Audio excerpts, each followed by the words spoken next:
നമസ്കാരം, എൻ്റെ പേര് ശരണ്യ. ഞാൻ ചെക്കുള്ളി പ്രശാന്തി ഹോസ്പിറ്റലിലെ സ്റ്റാഫായിട്ട് വർക്ക് ചെയ്യുന്നു.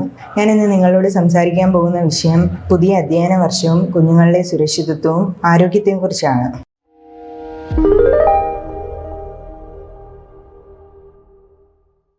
ഇന്ന് നമ്മുടെ ഭൂരിപക്ഷ അമ്മമാരും പറയുന്ന ഒരു പ്രധാനപ്പെട്ട വിഷയം എന്തെന്ന് വെച്ചാൽ, കുഞ്ഞുങ്ങളെ രാവിലെ ഉറക്കമുണർത്തുക എന്നത് വലിയൊരു ടാസ്ക് ആയിട്ടാണ് കാണുന്നത്. അതിരാവിലെ കുഞ്ഞുങ്ങളെ വിളിച്ചുണർത്തുന്നത് വലിയ ബുദ്ധിമുട്ടൊന്നുമുള്ള കാര്യമല്ല. കുഞ്ഞുങ്ങളുടെ അടുത്ത് ചെന്നിരിക്കുക, അവരോട് കുറച്ച് സമയം സംസാരിക്കുക, അവരെ പതിയെ വിളിച്ച് സ്നേഹത്തെ ഒരു പാട്ടൊക്കെ പാടി കുഞ്ഞുങ്ങളെ വിളിച്ചുണർത്തുക, അവരെ പ്രഭാത കർമ്മങ്ങളിലേക്ക് വിടുക. അടുത്തതായിട്ട് നമ്മൾ ശ്രദ്ധിക്കേണ്ടത് അവരുടെ ആഹാര കാര്യമാണ്. ആഹാര കാര്യം എന്ന് വെച്ച് കഴിഞ്ഞാൽ, ഉച്ചയ്ക്കും വൈകിട്ടും ഒക്കെ ആഹാരം കഴിച്ചിരുന്നാലും പ്രഭാത ഭക്ഷണം എന്ന് പറഞ്ഞാൽ പ്രധാന ഭക്ഷണം തന്നെയാണ്. അവരുടെ അന്നത്തെ ഒരു ദിവസത്തെ ഊർജ്ജം അതിൽ ഉൾക്കൊള്ളുന്ന കാര്യമാണ്. അതിന് പ്രധാനമായിട്ടും അവരെ പ്രഭാത ഭക്ഷണം കഴിപ്പിക്കണം. ഇത് നമ്മൾ കാർബോഹൈഡ്രേറ്റും പ്രോട്ടീനും അടങ്ങിയ ഭക്ഷണങ്ങൾ ഉൾപ്പെടുത്തുക എന്ന കാര്യത്തിൽ വളരെയധികം ശ്രദ്ധ കൊടുക്കേണ്ട കാര്യമാണ്. ഉദാഹരണത്തിന് ഇഡ്ഡലി, ദോശ, സാമ്പാർ മുതലായവയും പയറുവർഗ്ഗങ്ങളും എല്ലാം ഉൾപ്പെടുത്തേണ്ട ഒരു കാര്യം തന്നെയാണ്. പിന്നീട് നമ്മൾ ശ്രദ്ധിക്കേണ്ടത്, അവരെ സ്കൂളിലേക്ക് അയക്കുമ്പോൾ മിക്ക അമ്മമാരും ഭക്ഷണം കൊടുത്തു വിടാറുണ്ട്. നമ്മൾ എത്രത്തോളം വൃത്തിയുള്ള പാത്രമാണെന്നും കഴിയുന്നതും പ്ലാസ്റ്റിക് പാത്രങ്ങൾ പ്ലാസ്റ്റിക് പാത്രങ്ങൾ ഒഴിവാക്കേണ്ട ഒരു കാര്യം തന്നെയാണ്.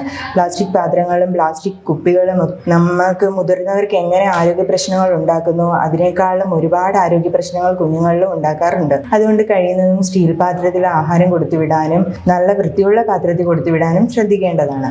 അതുപോലെ ഇനി നമ്മൾ അടുത്തതായിട്ട് ശ്രദ്ധിക്കേണ്ടത്, ഇപ്പം മഴക്കാലമാണ്. ഈ മഴക്കാലത്ത് അവരുടെ ഡ്രസ്സുകൾ വളരെയധികം ശ്രദ്ധിക്കേണ്ട ഒരു കാര്യം തന്നെയാണ്. ഇറുകിയതും നനവുള്ളതുമായിട്ടുള്ള ഡ്രസ്സുകൾ കുഞ്ഞുങ്ങളെ ധരിപ്പിക്കാതിരിക്കുക. ഇത് അവർക്ക് അലർജി, ചൊറിച്ചിൽ, റെസ്പിറേറ്ററി ഇൻഫെക്ഷൻ മുതലായവ ഉണ്ടാക്കുന്നുണ്ട്. അതുകൊണ്ട് കഴിയുന്നത് നമ്മൾ കുഞ്ഞുങ്ങളെ ഉണങ്ങിയതും വൃത്തിയുള്ളതുമായ വസ്ത്രങ്ങൾ ധരിപ്പിച്ച് സ്കൂളിലേക്ക് അയക്കുക എന്നതാണ്. അടുത്തതായി നമ്മൾ പ്രധാനമായിട്ടും ശ്രദ്ധിക്കേണ്ട മറ്റൊരു കാര്യം സ്കൂൾ ബസ്സിൽ കയറ്റി വിടുന്നതിനെ കുറിച്ചാണ്. കുഞ്ഞുങ്ങളെ മിക്ക അമ്മമാരും ഇന്ന് സ്കൂൾ ബസ്സിന്റെ സഹായത്തോടാണ് കുഞ്ഞുങ്ങളെ സ്കൂളിൽ വിടുന്നത്. സ്കൂൾ ബസ്സിൽ കയറ്റി വിടുമ്പോൾ കഴിയുന്നത് സ്കൂൾ ബസ് വരുന്നതിന് 5 മിനിറ്റ് മുമ്പെങ്കിലും സ്റ്റോപ്പിൽ എത്തുകയും അവർ കറക്റ്റായിട്ടാണോ ബുക്ക്, ബാഗ്, സാധനങ്ങളെല്ലാം എടുത്തു വെച്ചിട്ടുണ്ടോ, ഇതെല്ലാം കറക്റ്റായിട്ട് നമ്മൾ ശ്രദ്ധിക്കേണ്ട ഒരു കാര്യവുമാണ്. സ്കൂൾ ബസ് വന്ന് നിർത്തിയ ശേഷം ഡോർ തുറന്ന ശേഷം കൃത്യമായ ശ്രദ്ധയോടെ വേണം കുഞ്ഞുങ്ങളെ അതിലേക്ക് കയറ്റി വിടാനായിട്ട്. അതുപോലെ തന്നെ തിരിച്ച് സ്കൂൾ വിട്ട് വരുന്ന സമയത്തും കുഞ്ഞുങ്ങൾ കറക്റ്റായിട്ട് ബാഗും കാര്യങ്ങളും എല്ലാം സ്റ്റോപ്പ് എത്തുന്നതിന് മുമ്പായിട്ട് എടുത്തു വെച്ച് വേണം ഇരിക്കാനായിട്ട്. അതും കുഞ്ഞുങ്ങളെ ശീലിപ്പിക്കേണ്ട മറ്റൊരു കാര്യമാണ്. അതിന്റെ കാരണം എന്തെന്ന് വെച്ചാൽ,